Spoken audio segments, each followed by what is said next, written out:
Hi friends, അപ്പോൾ നമ്മൾ സംസാരിക്കാൻ പോകുന്നത് എമ്പുരാൻ എന്ന് പറയുന്ന സിനിമ, ലാലേട്ടൻ്റെ ഏറ്റവും പ്രതീക്ഷയുള്ള മോസ്റ്റ് ആൻറ്റിസിപ്പേറ്റഡ് സിനിമയുടെ ഡ്യൂറേഷൻ, അതായത് സിനിമയുടെ സെൻസറിങ് കഴിഞ്ഞിട്ടുണ്ട്. സിനിമയുടെ സെൻസറിങ് കഴിഞ്ഞപ്പോൾ ഏകദേശം 3 മണിക്കൂറിന് അടുപ്പിച്ച് സിനിമയ്ക്ക് ദൈർഘ്യമുണ്ട്.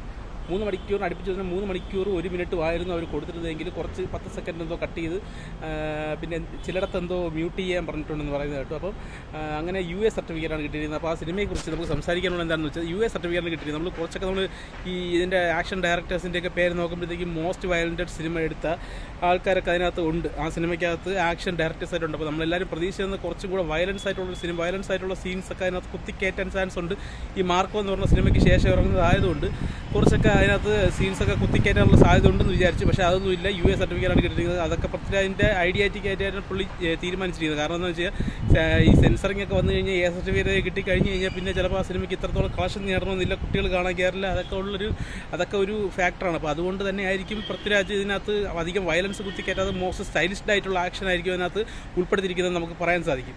പിന്നെ എന്താണ് പറയാനുള്ളതെന്ന് വെച്ച് കഴിഞ്ഞാൽ ഇതിനകത്ത് 2-3 മണിക്കൂറുണ്ട് സിനിമ. 3 മണിക്കൂറിന് അടുപ്പിച്ചുണ്ട് സിനിമ. അപ്പം സിനിമയ്ക്കകത്ത് ലാഗ് വരാതിരുന്നു കഴിഞ്ഞാൽ ഈ സിനിമയ്ക്ക് എന്തായാലും നമ്മുടെ ഇൻഡസ്ട്രി ഹിറ്റ് അടിക്കാനുള്ള സാധ്യത ഏറെയാണെന്ന് ഒരു അഭിപ്രായമുണ്ട്. പിന്നെ സെൻസർ റിപ്പോർട്ട് ചെറുതായിട്ടൊക്കെ വെടി വരുന്നുണ്ട്. പക്ഷേ അത് വരാതിരിക്കാൻ വേണ്ടി ഇവർ അതിൻ്റെ അണിയർ പ്രവർത്തകർ നല്ല രീതിയിൽ ശ്രമിക്കുന്നുണ്ട്. കാരണം എന്താണെന്ന് വെച്ചാൽ അവർ സെൻസറിങ് ചെയ്തപ്പോൾ പോലും ആൻ്റണി പെരുമ്പാവൂരും പൃഥ്വിരാജും ആ സമയം മൊത്തം ആ സെൻസർ ചെയ്ത ആ ഷോയിൽ അവരുണ്ടായിരുന്നു. അതിൻ്റെ അധികൃതരോട് പോലും അവർ പറഞ്ഞു ഇതിനകത്തുള്ള ഒരു കാര്യങ്ങളും വെളിയിൽ പോകാൻ പാടില്ല, ഇത് ഏറ്റവും വലിയൊരു രീതിയിൽ ചെയ്ത ഇതിനകത്തുള്ള രഹസ്യങ്ങളും ഒന്നും ആരും വെളിയിൽ വിടാൻ പാടില്ല എന്നുള്ളത് അവർ അത്രയ്ക്കും ഉള്ള ഉറപ്പ് വാങ്ങിയിട്ടാണ് സെൻസർ ബോഡിയിൽ നിന്ന് ഉറപ്പ് വാങ്ങിച്ചതിന് ശേഷമാണ് ഇതിൻ്റെ സെൻസർ ഷോ കഴിഞ്ഞത് പോലും. അപ്പം ഈ സിനിമ അത്രത്തോളം രഹസ്യാത്മകമായിട്ട് ചിത്രീകരിച്ച സിനിമയാണ് എന്നത് നമുക്കറിയാവുന്ന കാര്യമാണ്. കാരണം എന്ന് വെച്ചാൽ വെളി രാജ്യത്തൊക്കെയാണ് ഈ സിനിമയുടെ ഷൂട്ടിംഗ് ഒക്കെ കഴിഞ്ഞത്. അപ്പം ഈ സിനിമയ്ക്കകത്ത് നമ്മൾ പ്രതീക്ഷിക്കാത്ത സ്റ്റാർസൊക്കെ ഈ സിനിമയ്ക്കകത്ത് വരുന്നു പോകുന്നുണ്ട്. അപ്പം അത് അവരാരൊക്കെയാണെന്ന് നമുക്ക് ഇപ്പോഴും പൂർണ്ണമായിട്ട് നമുക്ക് മനസ്സിലാക്കാൻ സാധിച്ചിട്ടില്ല. അതിനകത്ത് അവർ പറയുന്നത് കൊറിയൻ ആക്ടേഴ്സൊക്കെ ഈ സിനിമയ്ക്കകത്ത് ഉണ്ടെന്ന് പറയുന്നു. അതിന് ഡോൺലി ആണോ അതിന് വേറെ ഏതെങ്കിലും ആക്ടേഴ്സ് ആണോ എന്ന് നമുക്കറിയില്ല. അപ്പം ഈ സിനിമയ്ക്ക് വേണ്ടി ഇത്രയും കാത്തിരുന്ന് 27-ാം തീയതി മാർച്ച് 27-ാം തീയതി റിലീസിനെത്തുമ്പോൾ ഈ സിനിമ നമ്മൾ പ്രതീക്ഷിക്കുന്നതിലും അപ്പുറമായിരിക്കും എന്നാണ് സെൻസർ ബോർഡിൽ നിന്നും രഹസ്യാത്മകമായിട്ട് കുറച്ച് വീഡിയോകളിലൂടെയൊക്കെ നമുക്ക് അറിയാൻ സാധിച്ചത്. അപ്പം അത് നമ്മൾ പ്രതീക്ഷിക്കാത്ത ആളുകൾ ഈ സിനിമയിൽ വന്നു പോകുന്നുണ്ട്. പക്ഷേ ആരാണെന്നൊന്നും അവർ വെളി വിടുന്നില്ല. കാരണം അവരുടെ അടുത്ത് പരമാവധി അവർ സേഫായിട്ട് തന്നെ വയ്ക്കുമെന്നുള്ളൊരു ഉറപ്പ് വാങ്ങിച്ചതിന് ശേഷമാണ് ഈ സിനിമയുടെ സെൻസർ ഷോ പോലും നടന്നത്. അതുപോലെ തന്നെ ഈ സിനിമ 3 മണിക്കൂറുണ്ടെന്ന് പറയുമ്പോഴത്തേക്ക് അർദ്ധരാത്രി 4 മണിക്കൊക്കെ ഷോ വെച്ച് കഴിഞ്ഞാൽ ഈ സിനിമയ്ക്ക് എത്രത്തോളം ശോഭിക്കാൻ പറ്റുമെന്നുള്ള കാര്യത്തിൽ സംശയമുണ്ട്. കാരണം അവർ പറയുന്നതൊക്കെ മോസ്റ്റ് ത്രില്ലിംഗ് ആണ്, നമ്മൾ പ്രതീക്ഷിക്കാത്ത കാര്യങ്ങളൊക്കെ സിനിമയ്ക്ക് ഉണ്ടെന്ന് പറഞ്ഞാലും വെളുപ്പാങ്കാലത്ത് രാത്രിയൊക്കെ ഷോ വയ്ക്കുന്നത് ഈ സിനിമയ്ക്ക് നെഗറ്റീവായിട്ട് ബാധിക്കാനുള്ള സാധ്യതയുണ്ട്. കാരണം എന്താണെന്ന് വെച്ചാൽ രാത്രിയൊക്കെ ഷോ വെച്ച് കഴിഞ്ഞ് കഴിഞ്ഞാൽ ഈ ഉറക്കപ്പീച്ചിലൊക്കെ ആൾക്കാർ പോയിരുന്ന് അവർക്ക് ചെറിയൊരു ലാഗ് വന്നാൽ പോലും, ലാഗ് വരേണ്ട അവർക്ക് ചെറുതായിട്ടൊന്ന് സ്ലോ ആയാൽ പോലും, സിനിമ സ്ലോ ആയാൽ പോലും അവർക്ക് ഉറങ്ങാനുള്ള ടെൻഡൻസി ഉണ്ടാവുകയും പിന്നെ സിനിമ കഴിഞ്ഞിട്ട് വെളിയിറങ്ങി വന്നിട്ട് സിനിമ കൊള്ളൂലെന്നുള്ളൊരു അഭിപ്രായം പറയാനുള്ള സാധ്യതയുണ്ട്.